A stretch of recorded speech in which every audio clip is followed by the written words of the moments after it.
We are here to discuss the standpoint of the Western Cape First Nations Collective concerning case 122994/21, which is currently awaiting an outcome by Deputy President in the Western Cape Division, Patricia de Goliath. The case concerns an application by the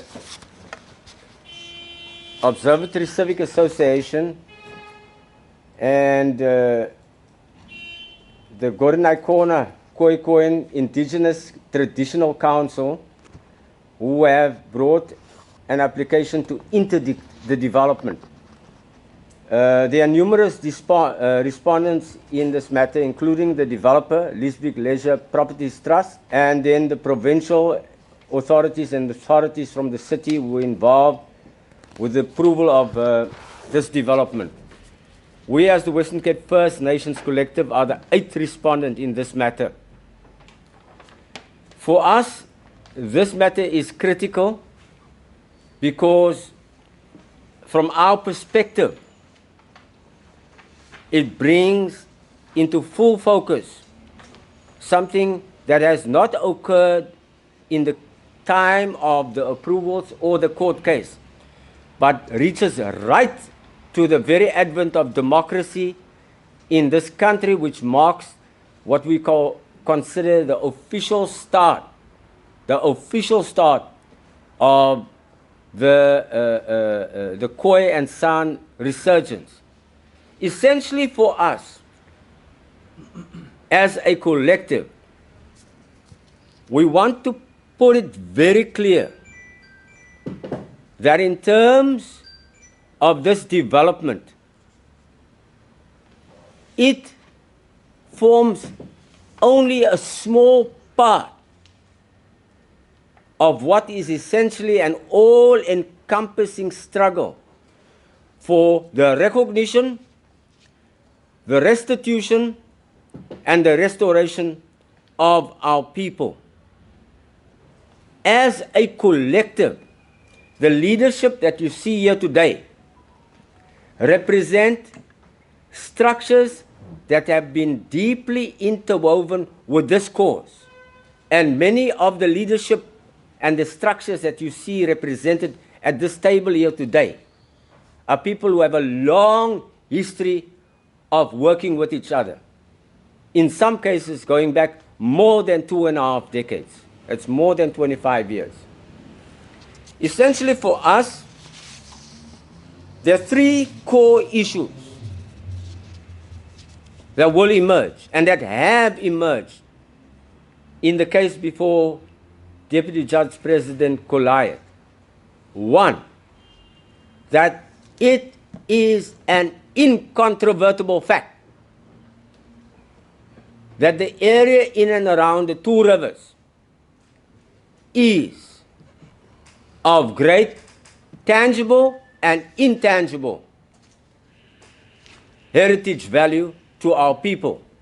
Essentially, it comprises the essence of our narrative in this country, which is a narrative of dispossession, brutally so, a narrative of evisceration, dispersal, and a narrative of cultural strip mining, which includes the theft of our identity and the evisceration of our language as an official language, as a foundational language in this country. Why is this case important to us, and why are we here? We're here, number one, to say that we as a collective are properly constituted. And when we say we are properly constituted, we want it to be very clearly noted that in terms of the Western Cape, and specifically the Cape Peninsula, the following structures which are recognized under indigenous law and are properly constituted under indigenous protocols are represented in the collective. The Goranaikwa, the Chorachokwa, the Kohokwa, the Korana, the Griqua Royal Houses, the San House of Inche, the San institutions and structures led by Elder Peter Svalboy, the successor of leader David Krepe, and numerous other structures, including those associated with the Nama, which are in other parts of this country. Also included in that are all other indigenous structures under full protocol that have demonstrated over a significant period of engagement that their primary purpose is the recognition, restitution, and restoration of Khoi and San descendants, including the following First Nations cultural institutions, houses, and associations, even those specifically described as cultural councils, tribal councils that form part of the National Khoi and San Council. All First Nations cultural institutions, the same structural formation that are part of the Khoi Cultural Heritage Development Council. And all First Nations cultural institutions, houses, and associations, even those specifically described as cultural councils and tribal houses that form part of the Institute for the Restoration of Aboriginal South Africans, and the Foundation Nation Restoration, the Cape Khoisan Labour Forum, the Western Cape Royal Circle of Elders, and all other First Nation structures that support the objectives of the Western Cape First Nations Collective, subscribe to its mission and vision, and expressly adhere to its protocol and rigorous code of conduct. We make this point explicitly because one of the issues that have been raised inside this court case is that there are other forces. We, as the Western Cape First Nations Collective, do not deny that there are other forces, albeit that there are marginal forces or forces that have been utilized for nefarious purposes. The second point that we want to make in this news conference is that we have every right, organically, as indigenous leaders, structures, and peoples, to associate with each other. And this right is guaranteed by international protocols and instruments, including the International Labour Organization, ILO, Convention 169. It is also recognized under the the United Nations International Declaration on the Rights of Indigenous People, UNDRIP, of September 2007. There are various other interconnected protocols, but suffice to say that we, as an authoritative collective that have been at the cold face of our resurgence, cannot stand by and watch how our people must be denigrated, must be in many ways falsified, and where our structures and leaders are defamed. Also, very specific to this, particularly the women leaders of this coalition have experienced extreme assaults on their persons were threats to their lives. And we wish now, here, to declare that this nonsense ends today. We further want to point out that the deponent of the second applicant in this court case is not a person of Khoi descent.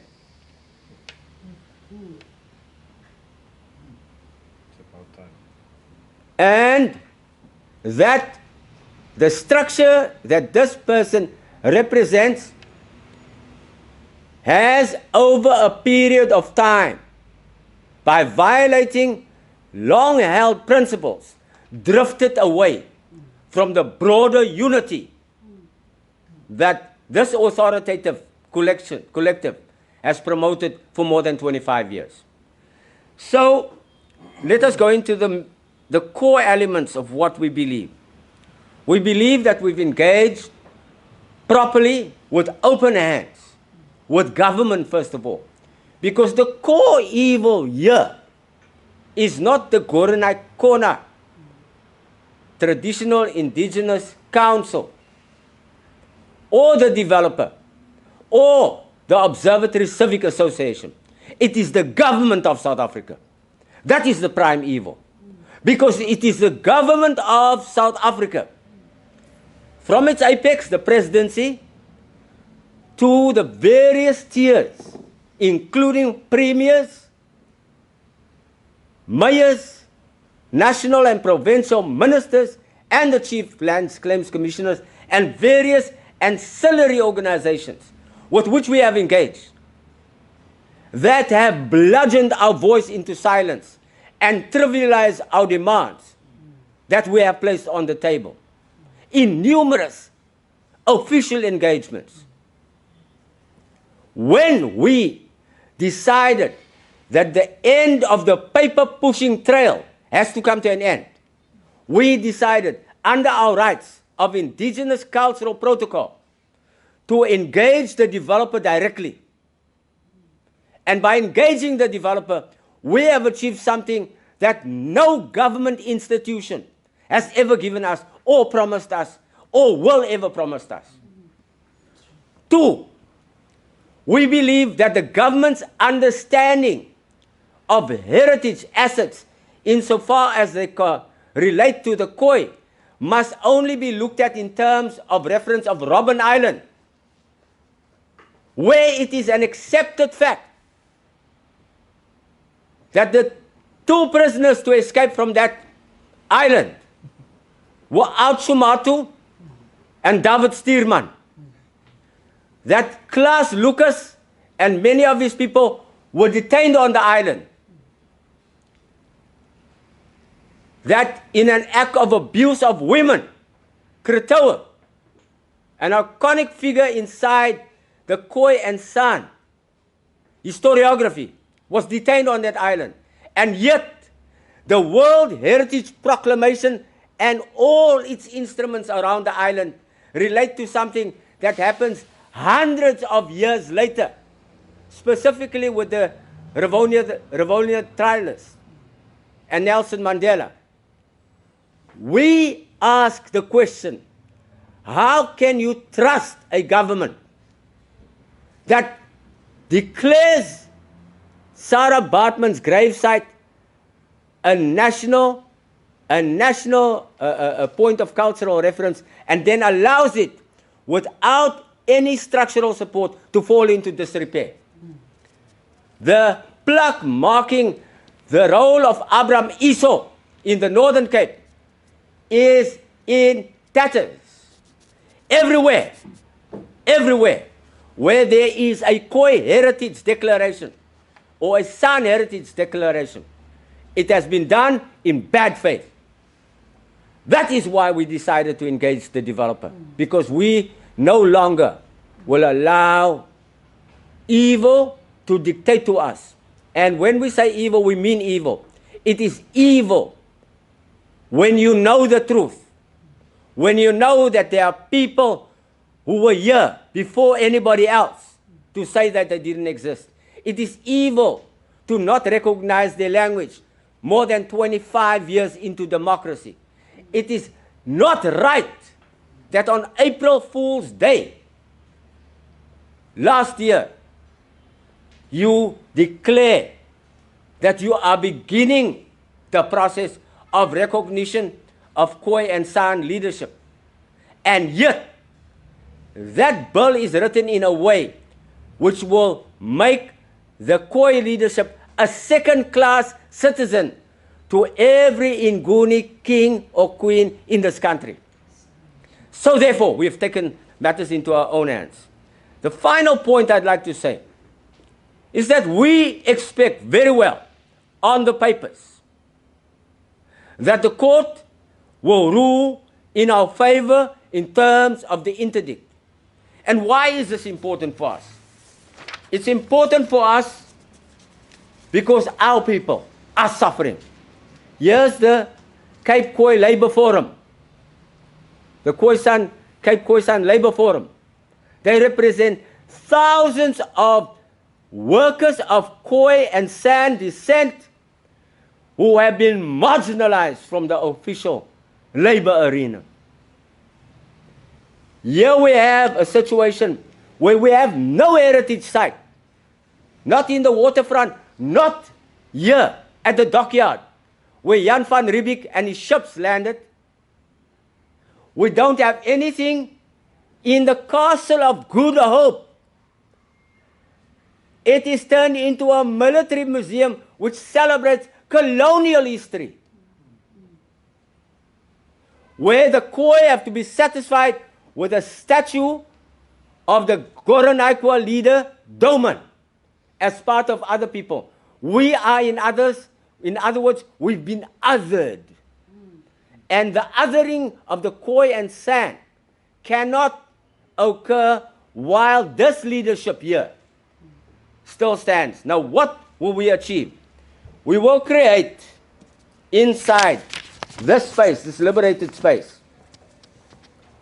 a world-class heritage center for the collection, collation, and curation of cultural belongings in a living museum, bringing the Khoi and San narratives to the world through an international indigenous media and communication facility, and also allowing for proper cultural practices that will change the narratives of our young people, particularly who have been eviscerated, marginalized, and denigrated to the point where their only hope of survival can be to go into the human sacrifice industries of the gangs and the drug lords.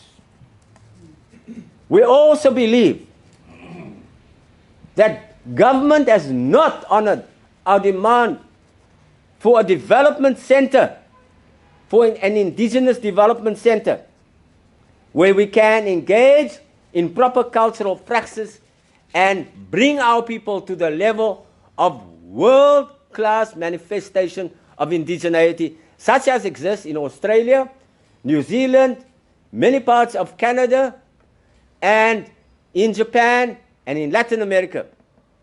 Now we will create our own leadership institute where we will build the caliber of leadership that can lead into the next generations.